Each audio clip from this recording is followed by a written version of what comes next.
أعوذ بالله من الشيطان الرجيم بسم الله الرحمن الرحيم الحمد لله رب العالمين والعاقبة للمتقين والصلاة والسلام على رسولنا محمد وعلى آله وأصحابه أجمعين أما بعد السلام عليكم ورحمة الله وبركاته مسلمان doğanlar Allahu Tebaraka Teala'nın o taqzumuğunu ediyen ve etcek taat ve ibadetlerini etcek dua dileklerini bugünlerde ediyen hayır hasanatlarını öz dergahına kabul eyle.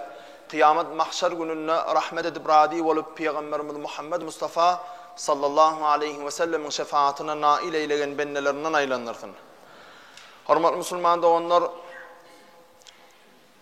bugün miladi hesaptan 2014 yılın ilkinci cumhuriyeti yanvar ayının 1-nji ayının 3'ü. Şol bir sanla hemmeňide bu ýyl bilen mübarek bolsun aýdýas we hicri kamari ýylynda da bir mübareklenjek aya girdik. Allah hicri kamari ýyllan 1435-nji ýylyň 3-nji aýy, 1-nji aýy aşyr aýy, 2-nji aýy sapar aýy, 3-nji aýda 4 türkeşiklerin 1-nji aýy. Şol 4 türkeşiklerin 1-nji aýynda şugün biri. Ve şul ay Peygamberimiz Muhammed Mustafa sallallahu aleyhi ve sellem'in dünya inen ayı. 1435 hicri, yani hicret edilen vaqt, Mekke'den Medine'ye göçülen vaqt. Ondan 40'tan gowrak 50 töwerek ýyl goşdan näçe bolýar? 85 ýyl mundan öň, 1080 ýyl mundan öň 1485 1490 ýyl mundan öň dünýä garanqylykdy, haramlyklardan çalkalanan wagtydy. Adamlar jahillikden ýana müşriklik, Allah'dan başgadyna Hudaý diýmeklik, butparallygyň ösüp, zalimligiň ösüp, zalimlik şeýle bir derece ösenki ol wagt günäsizce, ejizce, güýçsüzce çağany gyýdowy kän gyýdy gerek gel, awraýymyzda kördüp direksiz bir ýere diýir çağany, ölmedik çağan diýirligini gömülýän wagtdy.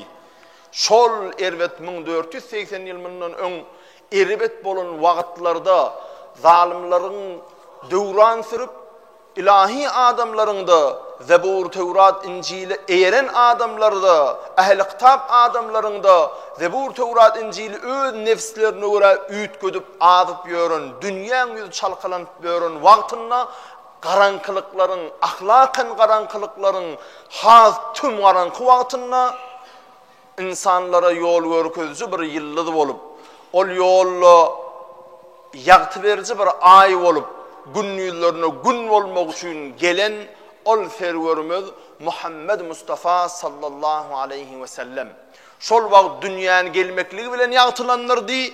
Peygamberlik berilenden soňda ahlaksyz, batyl zatlary aýryp ahlaklylygy, adam kärçiligi, gowy ýaşamaklygy, ebedi ýaşaýyş bolan cennet ýoluny ýagtylandyrmak üçin geldi.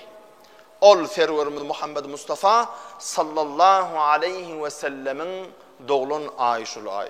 Hemmäňe mübarek bolsun. Edil Peygamber aleyhissalatu vesselam'ın doğulup Peygamber bolanlardan insanlara erbetlik aýyryp gowlugy getirşýäli. Sizde Peygamber aleyhissalatu vesselam Allahu Teala Kur'an-ı Kerim'de atiullah ve atiur Rasul. Allah'a boyun bolun ve Peygamber'e boyun bolun diye. Gel Peygamber'e boyun bolaýyn, Peygamber'in getirşi aljak dine uýaýyn, din dünýäme awad edeýin diýip özüň we ählini şul din ýol, İslam ýol, hak ýollan ýörejek bolmaly, ýöretjek bolmaly diýip jemaat. Hemmäňe mübarek bolsun Hudaýym. Halal zatlary edip haramlyklardan gaçyp hemije hak bilip hakyň ýyzyny algap, nahak bilip nahak zatlaryň garşysyna gidip nahak zatlar aramdan ýok edilen ýyllar boldy Hudaýym.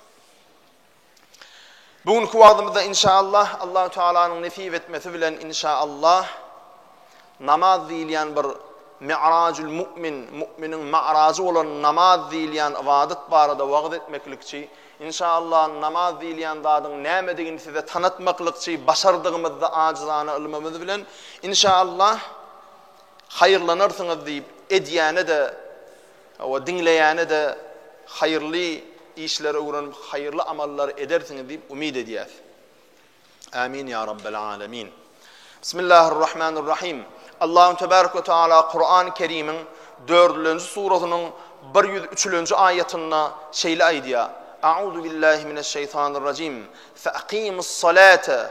İnnes salate kânet alel mu'minîne kitâben mevkûta. Sadakallahul azim. Allah hakikatten doğru aydiyanları. Ayetin manası şeyle. Fe'akimus salate. Ey bennelerim, siz namaz adlı buyruğu berca edin. Namaz diýilýän zady buyruk berýän edin, yerine getirin, namaz okan diýär Allah Teala.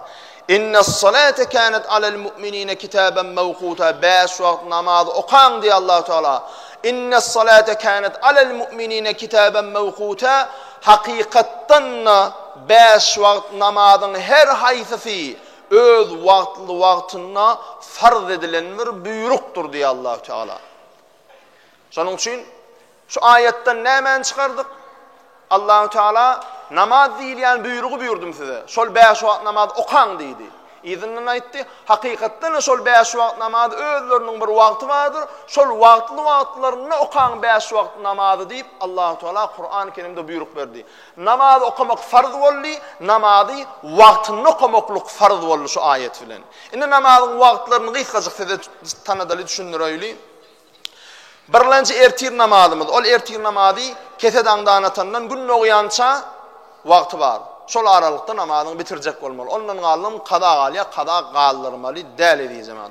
Öğle namazın vakti gün ortadan öğle taraf ağından son öğle namazın vakti. Inni öğle namazın vakti açandan gün ortadan ağından son haydi vakti çenli. Amam Şafii'ye göre her bir zadın kölügüsü özünden birisi artanını öğlen vakti kutordu, ikindin vakti girdi. Ki adamlar gelip internette ikindin vakti eyyam girdi diye de şol Şafii mezhebine göre yazılan. Bizim namaz meçitte okuyan vaktimizden has irrak da şol Şafii mezhebine göre edilen sondan şeyle ir gelen. Hem için böyle ir tafavut diye sorayanlar oluyor da. Amam adam mezhebine göre her bir zadın kölügüsü özünden ikisi artanını ana şol wagt öýlen wagty gutorup ikindin wagty geriýär diýer. Inni şol birisi artan bilen ikisi artan wagty aralygam namaza bolmaýar. Imam Agda mezhebinde. Çünki Şafii mezhebinde ýem öýlen wagty gutordy, ikindin wagty girdi. Saňa göre öýlen wagty gutorsa-da ikindin wagty entek girenä. Akşamyň ikindin wagty açan ikindin wagtyda şol öz wagty girenden şol Imam Agda mezhebine göre ikisi artanna Şafii'ye göre bir sartan wagtynyň tä gün watyança. Inni şol kän tä gün watyança diýen şeýle edil jemaat. Peygamber aleyhissalatu vesselam ikindin wagtyny şeýle bir wurgulapdyr. Hatta Kur'an-ı Kerimde Allah Teala ikindin wagtynyň kasam edipdir. Şonu önem berip Peygamber aleyhissalam aýdypdyr. Eger ikindin namazyna giýjä galsaňyz, gördüňiz gün ýaşyk gelýär, ýöne günü gözüňiz görýär. 4 rekat ikindin namazyny Allahu ekber net etdiň. İkeyine talan beriyen çen şol güneýem ýaşagan bolsa, şo namazy okan diýipdir. Eger net etmäken gün görünüp duran bolsa, namazy gutoryn çen şo namaz, şo gün ýaşagan bolsa ikindin okan diýipdir. Halbuki 3 wagt kerahat wagtda namaz okamak gün dog gelýärkä, dik ortadoka, bu gün batyp gelýärkä. Şo kerahat wagtdan bolsa, öz wagty bolsa ikindin özü geçip barýan bolsa, şonu okan diýipdir Peygamberimiz Muhammed Mustafa sallallahu aleyhi ve sellem. Ana şol wagtda men akşamyň wagty ýerine, akşamyň wagty açanasen, akşamyň wagty gün batandan tä öz batan wagtyndan 1,5 saat geçýänçe. Akşamyň wagty gysga diýenlerle kä oba ýaşullamaz. Akşam wagty gysga hemen okumaly. Ha ýarym saat soň okadyň näme bolýar? Kada bolýam, ýok kada bolanak. Akşamyň wagty 1 saat 15 minut wagty bar edýärem günümizde. Ol akşam namazynyň wagty gysga diýenleriniň jany bar. Ýöne akşam namazynyň öz wagty däl, akşam namazynyň sogaply wagtynyň wagty gysga. Sogaply wagty açan akşam namazy giren okumaklyk sogaply. Ana şo sogaply wagtynyň wagty gysga diýjem. Şunu berk bellemeli. Inne akşam namazynyň wagtyny bildik, 1 saat 15 minut geçýänçe ýatsy namazynyň wagtyny senli 1 saat 15-20 minut geçenden ýatsy wagty girýär, ýöne afdal wagtyda 1,5 saat geçenden okumaklyk. Inni Yatsı namazının wagty näçe? Yatsı namazının wagty öz wagty girenden soň, akşam namazdan 1,5 saat geçenden soň daňatýança wagty bar. Daňatmadan awwal namazyny okap bitirmeli. Witr namazynyň wagty haçan? Witr namazynyň wagty haçan yatsı namazyny okap bolsaň sen 11-de okap bolarsyň ony oňa plany bolma. Gara yatsyny haçan okudaň? Yatsydan soň okulýar witr namazy we o da yatsydan soň okulýar we yatsydan soň haçan okudaň daňatýança oňa wagty bar.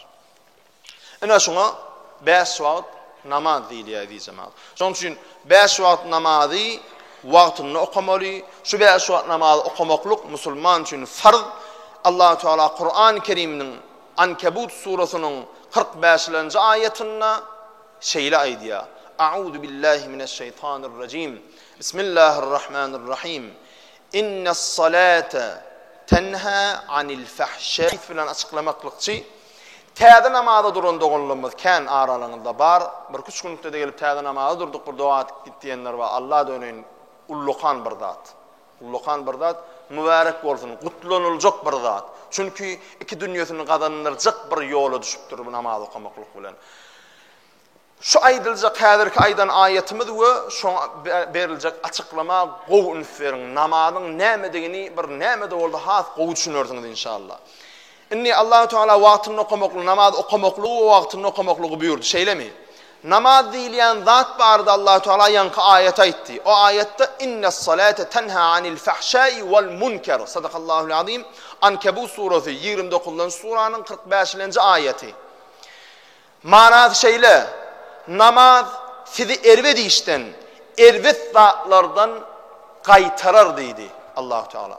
Yani haram işlerden, erwetliklerden siz alyp goýar. Şo namaz okan, namaz okamaklyk bilen erwetliklerden galarsyňyz diýdi. Bu diýdigi näme diýdi? Bu diýdigi erwet işlerden namaz saklajakdyr diýdi. Nähil saklajakdyr? Peygamberimiz sallallahu aleyhi ve sellem erwet işden saklamasyny şeýle açıklaýar. Bismillahirrahmanirrahim. Meselus salatul hamsi kemeseli nehrin jarin غمر على باب أحدكم يغتسل منه كل يوم 5 مرات. صدق رسول الله. Peygamber aleyhissalatu vesselam aýdýar. 5 wagt namazyň misaly şeýledir. Göýe gapyňyzdan akýan güýçli bir akar suwuň misaly ýalydyr. Sizin günne 5 wagt sawunlanyp şol suwa düşünen wagtyňyz innamyňyzda kir galmaýşy, 5 wagt namazy okap dursaňyz sizde günä galmaz. Şol namaz günäleriňizi yuwar diýär. Hadis şerif. O näme diýdigi? Peygamber selam aýtdy, "Ni çeşme diýip durmaly, günümizde baniye bar. Hemme işte çeşme kapyda, çül ýaly ýerde ýaşaýan bolaýmasaň, ýok. Kapyňda suwuň akyp dur. Günne 5 gedek suwa düşseň, adamda kir galarmy? Galmaz. Şu sawunlanyp şampunlanmasaňam innamyňdaky kir şu 5 gedek günne suwa düşe şu suwuň düdümine yumşap kirin akar gider. Elin hapananda baryp suwa ýuýangyň kirin aýrylyp akyp çyk gidýändir. Hapada bolup. Peygamber sallam aýtdy, suwa deňe namazy, suw siziň namyňyzdan kirne edip ýuwaýarýanmyr, namazam siziň günäleriňde aýrar diýdi. Bu diýdigi şeýle edýjem ha. Namaz diýilen zat şeýle bir adama hayır berýän zat, bizi ýokdan bar eden Allahyň öz ýokdan bar edip yaradan şu 10 kisiň wüjuduny gerekli degini bilip buyuran zady. Namazyň bir kiçik zerre aljak haýyryny size görüň bereyli. Şol akar suwuň kiri döküşýal diýip namazy suwa meňdedip suw kiri dökýänmärde namazam günäleri dökýär diýmesi nämeden gelip çykýar? Ol şeýle günümizde dünýäwi alimleri şeýle bir zat aýdýarlar. Musulman adamlaryň okayan 2 rekat namazy diýe. Normal dünýäwi gezip bören adamyň 20 ýyllap beden terbiýesindäki edilýän maşyklary, trenirovkalary etmeklik bilen 20 ýyllap näme güýj alýan bolsa, şo myşsany et görnüşindäki güýjü däle, musulman şonça 20 ýyllap alynan güýjden hem has haýyrly, ruhi bir güç alya 2 rekat açık namaz okap deyipdir. 20 yıllap alyan gücünü 2 rekat namaz okap alyan musulman deyipdir. Onun subut etmenler bu diyen sözünü yönü ağzından bir zat çıkarıp koyuvermeli derler. O deydi ki näme deydi? O deydi ki edi cemaat şunu misal getiriliyor. Şuna söyüm barmak deyiliyor. Ukazatil Nipalis orsu. Görködücü barmak. Şu barmağı çomordup dik yukarı tutup bir salım saklasan, bir 10 minut 5 minut saklasan näme hal oluyor? Ucu ağır ya. Näme için ucu ağır ya? Kan basış peselip aşağı kaydıya. Yukarıda da. Şoň üçin ucu ağır ya şeýle mi? Edil şu barmak misali biz insanlarda harsı dünya üçün känil gayat, 5 gün yalançıda yatyan wagtymyzdan dik durup hareket edýän wagtymyz kän. Yaltalarım köp yatsa da ahiri kese yatya. Mangla yerde olup bil yukarıda bolmaya. Bizim yüreğimizin işlep çıkaran ganları beynimizi barıp doğru derecede gerekli vitamini bilen imitlenirip bilmeye. Yüreğimiz kan çıkarıya, kan işlep çıkarıya, şol kan barıp beynimizi gerekli derecede vitamin bilen pitada imitlenirip bilmeye. Yatamıza dikese yatıyat. Emma Allah Celle Celaluhu öz bennetine şeyle bir namazı buyurupdur. Ol buyruğun içinde secde deyip bir zat var. Özünün gayrısını edilmeyen, özüne el serip mätäç bolmaklykdyň özüne mahsus bolan Allah'a edilen secde. Şu secdede de manglayın yere koyyan, kelläňi yere koyyan secde edilişini bilýän edemmäňiz. Biliňem ýokarda 5 wagt namazyň secdesini jemläňde bir günün dowamında 5 wagt namaz syptyrman okayan adam seyfeni goloy gedek secde diýär günün dowamında. Diýmek bir adamın 5 wagt namaz syptyrmayan bolsa bir adam, şol adamın yüreğinin işlep çıkaran ganlary bir günün dowamında 5 wagt namaz okamaklyk bilen beynisi gerekli vitaminler bilen seyfeni goloy gedek imitlenýär diýjem. Onun Peygamber Aleyhisselam'ın 5 wagt namaz suwun kiri yup ayırar diýäni 5 wagt namaz okamaklyk bilen siziň beyniňiz dolu derecede güýçlenir, dolu derecede göz yetimi giýiňär we her bir haram diýilenin hakykatdan hem haram ziyanly zatlygyny gözüňiz yetip ödüňiz meýletin gaçarsyňyz we her bir sowap diýilen zatyň hakykatdan da insana haýyrly bolan soň sowap edip buyurulupdyr. "Femen ya'mel miskale zerratin hayran yarah ve men ya'mel miskale zerratin şerran yarah." Sadakallahu azim. Allah Celle Celaluhu'nun sözü. Zerre alacak hayır işettiğinizde özünüz de hayır ediýäňiz we zerre alacak şer işettiğinizde özünüz de şer ediýäňiz diýär Allah Teala. Diýmek namaz okamaklyk bilen hakykatdan zerre alacak hayır işettiğiniz, etdiýilen işettiğiniz özünüz üçin ya şu dünýälik ya o dünýälik ya ahlakyn ya bedenen hukman bir zatda hayırınız bardyr size etdiýilýär şu zat. Veya hayda bir zat etme harami şu gowdel şeri şu değilse şol zat ya ahlakyňyzda ya awraýyňyzda ya juýuňyzda ya bedeniňizde hukman bir zatyňyzda ziyany bardyr da Allah Celle Celaluhu şu zaty etme diýenligine aklan güýjüňiz ýetýär şoňa düşünmeklige. Ana namaz ol towugyň im çok jolýşy ýaly okulan harf edip okulan namaz däl, dunk edip okulan namaz däl. Allah'ımın huzuruna girýän tekbir eltirmäge heyecan bilen Hudaýymyň huzuruna girýän täretim bir gowallym mykam diýip täretini gowaljak bolup eşigim arasydam diýip kontrol edip namaz okujak ýer arasydam diýip kontrol edip başarsa mescide gidip Allah'ın öýüne namaz okujak bolup namaza girmäge Allah'ın huzuruna girýän bir ulrak başlaryň ýanyna girjek olanda bir heyecan duýýansyňyz ya egzamine imtihana girjek olanda bir heyecan duýýansyňyz şol ýaly bir gorku duýup Hudaýyň huzuruna girýän diýip Allahu Ekber deyip namaza girdin, eynine salam berin, sen Hudaýyň huzuruna deyip, şu Hudaýyň hakykatdan hem huzuruna ýaly, kıyam edende Allah'ın önüne durun, ruku edende Hudaýy bilen durun, secde edende Hudaýa secde edip durun, insanyň haýyrly wagty, yer şaryň ýüzüne beýik wagty secdede wagty deyip, şu Allah'ny duyu, süýü okalan namaz. Ana şo namaz okan adamyň, şo namazy syptyrman okan adamyň günäleri edil suwun kirýu ýaly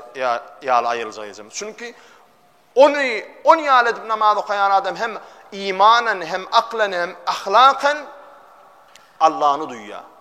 Beydip Allah'ın duyan adamda haramlı görünü, edil yılanı görüp, odu görüp kaçışını diyali. Edil bir ervet zadı görünü da kaçıyanı da ziyanı gelecek zadı görünü da.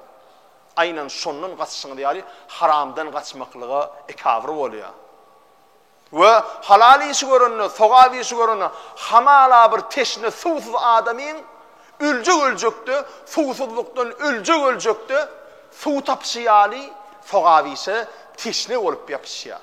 Şonun yal namazı okuyan adam. Ana, şol yal namazı okuyacak olmalı bir cemaat, şol yal namazı okumakluk bizim beynimiz dolu işletecek eken ve bizim göziyetimiz giňelçek eken ve haram diýilýän zady aklen şoň manysini düşüne haramlykdan gaçşak ekenik, halal diýilýän zadyň da halallygyny düşüne yapışjak ekenik. Bu diýiligi ýöne şunam düşünmeliler. Onda namaz okumayan adamın beynisi gerekli derecede dolu vitamin bilen pitad edilmeýär, imitlenilmeýär. Onu olog näme akly kemmi diýilip sorag ýüze çykjak. Ýok. Namazsız adama akly kem diýdigimiz däl. Biziň aýtjak bolýanymyz namazlı adam has Allah'a yakınlığı ve namazlı adamın özünü yoktan bar eden Allah'ın buyruğunu yerine getirýänligi üçin has ekavr bolýanlygyny aýtjak bolýar. Namazsız adamlaryň namazlı bolmasynda da biz duaçy bolmaly, dilekçi bolmaly, wagzyçy bolmaly diýjema. Gaýrat edeýin. Yeni bir hadisinde Peygamber aleyhissalatu vesselam kâfir namazlar barada aýdýar: "Men sallal bardayn dakhalal cennete." Haýsy bir adam ikinni bilen ertir namazyny okudy, şol adam cennete girer diýipdir. Demek namaz diýilýän zat hemme günahdan saklajak bolsa, namaz diýilýän zat da bizi ahiretde cennete elçek zat. Yeni bir hadisinde Peygamber aleyhissalatu vesselam aýdýar: "As-salatu nurul mu'mini." Namaz Müslüman adamın bir yüzünün nurudur diýipdir. İslam dinine ullukan bir buyruk bolansoň namaz diýilýän zat insanyň yüzüne nur çalýar. Çünki ol özüni ýokdan baradan Hudaýyna secde edýär. O bir de şunu bileýliň edi cemaat.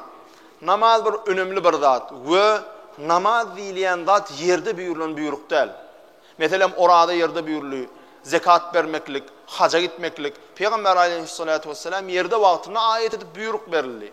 Emma namaz diýilýän buyruk Peygamber aleyhissalatu vesselam'ın ma'raja Allah'ın ýanyna giden wagtyna ma'rajda buyurulan bir buyruk. Allah Teala önemli bir ibadet. Müslüman üçin, asıl insaniyet üçin ebedi dowlukdan halas bolup ebediyen cennete girip, ebediyen Allah'ın öz sevgili bennelerinin öz nur diýdan görkenmeklikde önemli bir zat, esasy bir zat bolanlyk üçin ma'rajda öz ýanyna buyurdy. Ýoksam ýerde de buyurup bilerdi.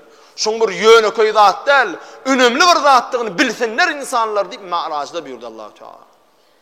Ve namaz Allah Teala on ma'rajda da aýdyp beripdik. Ma'raj gurrun nerede jawaýyna ýadyňda düşýän bolsa. Bir 7-8 juma gidipdi.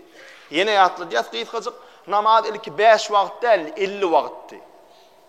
Allah'ın huzurundan ýygyna aýdyp gelýärken Musa aleyhissalatu vesselam duş gelip: "Ey Muhammed aleyhisselam, ol Allah celle celaluhu senin ümmetina näme buyruk berdi?" diýende 50 wagt namaz diýdi.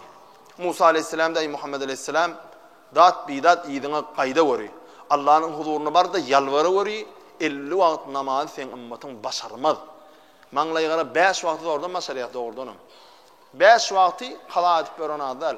Ay elimem degene üýşürüp ýatdydan soň okaýan ýa, onam dilde diýe barandan ýa, ýatdyn zordan okaýan adam ýygyna qadalar almaýar. Şeytan aleyhillahna bilýän näme diýýärler? Bolýaly inson qada. Şunu okudum şu qada, erteli okudum şu qada diýäde. Soň üýşürüp okaýarsyň diýäde. Gow edip bir dürtmesiz bir dady dürtýär. Bu da Allah'ın ýatdyn zordan ýa okamada ona okanak. Qabat gelende bir qada alýa. Allah takladın, elbet saçma, aysan aydı otuyorsun, bardat bolandan aydı otuyorsun. Hersi in uzuyunu öyle bilen yatsi, şu in uzuyunu da bolsa 8 minut, 10 minut gidiyor diyeceğim. Ertir namaz 4 rekat, ikindi namaz 4 rekat, akşam namaz 5 rekat çıkıyor diyeceğim. Bolsa 5-10 vaktini gidiyor. Dik duracak olaylıyorum, gayret edecek olaylıyorum. Inni Musa aleyhisselam bar iyidine gitti Allah'dan dileweri. Adaltmata sen ümmetin başarmaz bu 50 vakt namazı ya. Peygamber aleyhissalatu vesselam da Allah Teala'nın dileye 45'e getiriyor. Son 40'a getiriyor. Yeni dileye 35, yeni dileye 30, 25, 20, 15, 10. En sonunda 5'e gelenine Allah Teala Peygamber aleyhissalatu vesselam'a şu söz aydiyor. Ya Muhammedu innehu la yubeddelul kavlu ledeyye. Ey Muhammed aleyhissalatu vesselam söz inni ütgömöz. Yani söz verdim 5 vakt bolya deyip. İnni şol ütgömöz. Namaz şu 5 vaktına durur. Yönü sani kemeleni bilen sogabı kemelmez. 5 vakt namaza 50 vakt namazın sogabını bererniyip Allah-u Teala Peygamber aleyhisselamı buğuşlaya. Yine baktımızın çuvan yeri şul. Bizim bahtiyar yerimiz şul. Asıl buyurulan 50 vakt namazı Peygamber aleyhisselam birden geçireymesinler. Yengil olsun benim ümmetime ağır düşeymesin deyip yalvara 5 vakta düşürdü. Yani sol 5 vakta düşürdü de Allah Celle Celaluhu feyyul dostu Muhammed aleyhisselama olan feyyusuna hormatuna seret. 50 vakti 5 vakta düşürdüm. 50 vaktla okumadı 5 vakt okudu 5 vaktın sogabını alsın demedi. Ey Muhammed aleyhisselam gıynanma. 5 vakta düşürdüm ama şu 5 vaktam gayimca durup okudu. Şu baştaki buyuran 50 vakt namazımı okanına neyme sogabı alacak oldu? Şu sogabı yadarım. 5 vakt okudu 50 vakt okudu deyip yadarım dedi Allah Teala. Bu bir Allah Celle Celaluhu Peygamber aleyhisselamın hormatına biz ümmeti Muhammediye beren peşgeçi soğudu. Muni şu namazı okumakluk bilen şu adaldılıp az olsa da köp sogap berliyan namazı okumakluk bilen kadrını bilmeli diye cemaat. Gayret edelim inşallah. Yine de Peygamberimiz sallallahu aleyhi ve sellem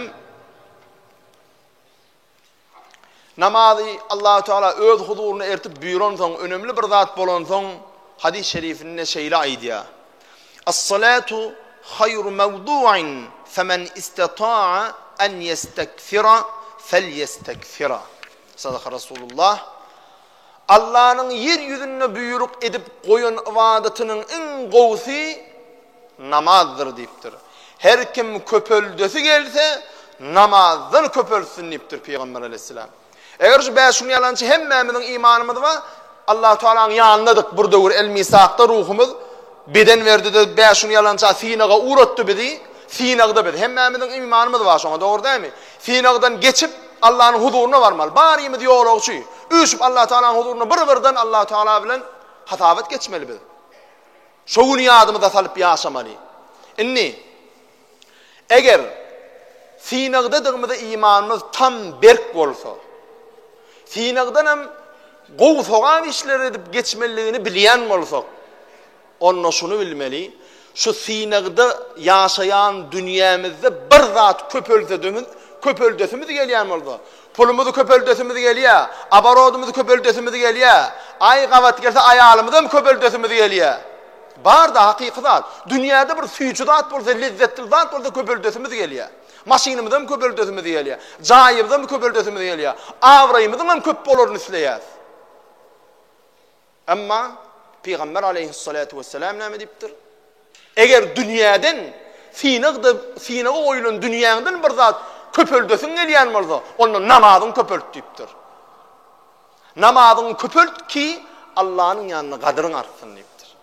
Şunun için dünyanın köpöltmeli hayır niyet bilen, zekatlı bay olayın, özümden ögölere hayırım deysin deyip, dayahancılık mellen köpölt, halka bir gowmiwe vereyin, halal kazanca deyin, bir musulman da onunla işyer olsun deyip, hayır niyet bilen köpöldönün ziyanı yok. Yani esas nomor bir köpöltmeli adamın nemekini diyeceğim. Namaz. Fikirlendiniz öyle. Yenedir hadine Peygamber aleyhissalatu vesselam aydı ya, as-salatu kurbanu kulli takiyyin. Namaz her bir takva bennenin Hudaya yakınlığıdır deyiptir.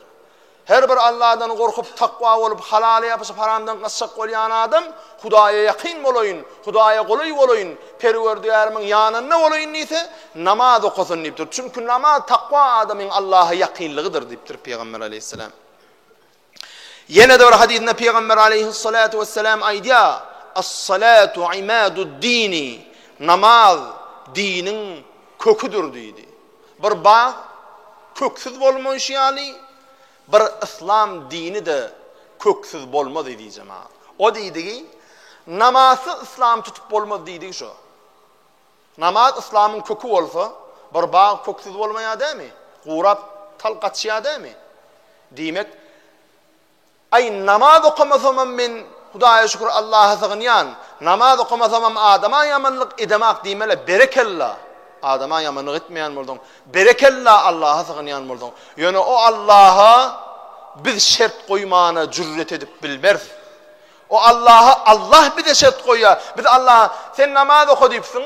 Ama men namaz okuyacakken men namaz okumasam yüreğim ak. Allah'ım sana sığınyan demeklik bolana. O Allah'a, Allah'ın isleyişi alsığınmalı.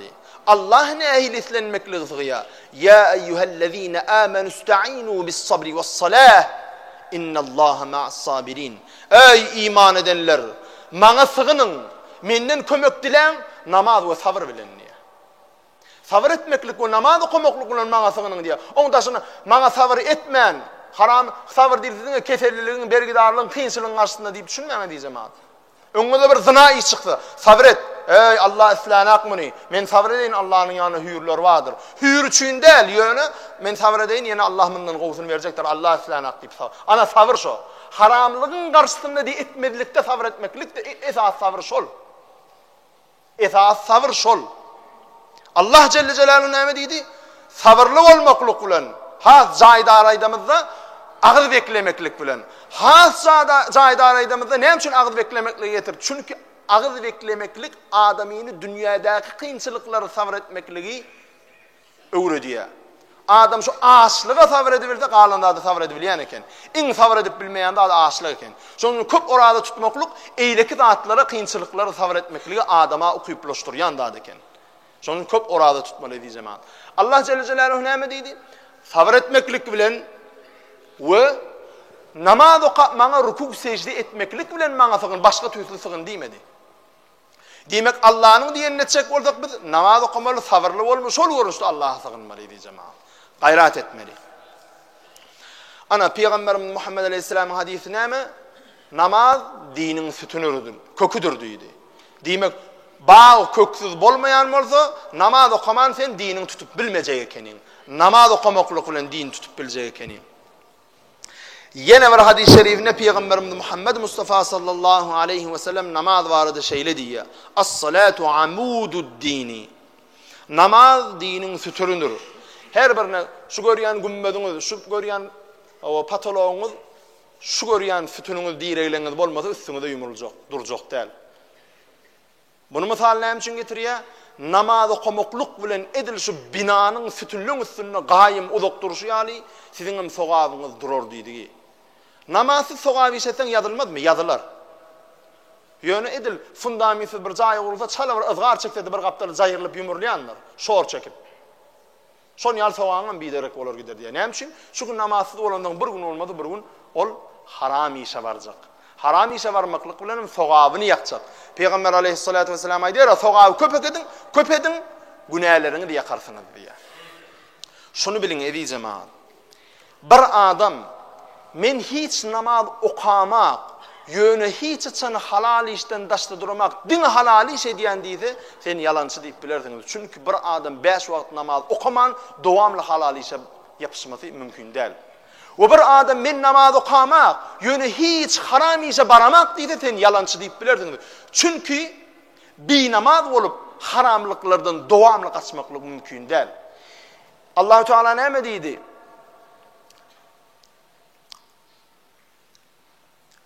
Euzubillahimineşşeytanirracim. İnsanları ve ma halaktul cinne vel insa illa liya'budun. Esas bir daha desen şeytan aleyhillâne de diline getirmeyecek oldur. Ve ma halaktul cinne vel insa illa liya'budun. İnsanları ve cinleri men ibadet etmeklik için yarattım. Onun maşgılat için yaratmadım diye. İnsanlarım, cinlerim ibadet etsinler deyip yarattım diye Allah-u Teala. Demek ibadet diyen zatın asıl ibadet ne mi diyeceğim? Doğru, bedeni ibadet, akli ibadet, o mali ibadet var. Bedenin bilen edilýän ibadet, mal dünýäň bilen edilýän ibadet, al-muqab aklyň bilen edilýän ibadet. Doğru ýöne esas ibadet näme? Esas ibadet bilin edi cemaat. Dowamly halal işe yapışıp, gowy iş edip, dowamly haram işden gaçmak ana şol esas ibadet şol.